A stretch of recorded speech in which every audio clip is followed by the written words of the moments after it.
Losing someone or something you love or care deeply about is very painful. Grieving is a natural response to loss. There are many different emotions that a person may feel when grieving, and it may feel like the pain and sadness will never stop. These are normal reactions to a significant loss. Often, the more significant the loss, the more intense the grief will be. But while there is no right or wrong way to grieve, there are healthy ways to cope with the pain that in time can renew and permit you to move on. There are stages of grief which are found to be universal. People will spend different lengths of time working through each stage and will experience each stage with different levels of intensity. The 5 stages do not always occur in this order. Bear in mind that people all grieve differently. Some people wear their emotions on their sleeve and are outwardly emotional. Others will experience their grief more internally and may not cry. The first stage of grief is denial and isolation. In this stage, someone will be reacting to finding out about a death or a terminal illness of a loved one.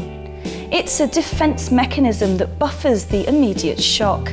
It's a temporary response that carries us through the first wave of pain. Stage 2 is anger. As the denial and isolation begin to wear off, the reality of the pain re-emerges. But we are not ready for it. The intense emotion is deflected from our vulnerable core, redirected and expressed instead as anger. The third stage is bargaining. Feelings of helplessness and vulnerability are a way to try to regain control. Secretly, we make a deal with God or our own higher power in an attempt to postpone the inevitable.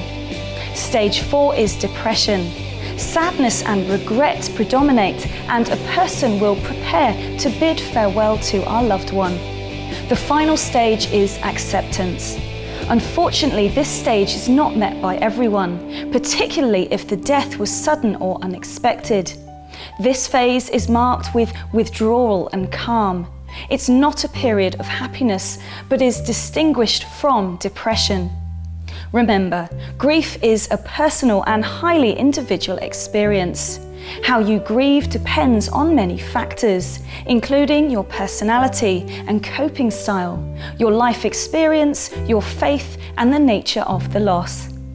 The grieving process takes time.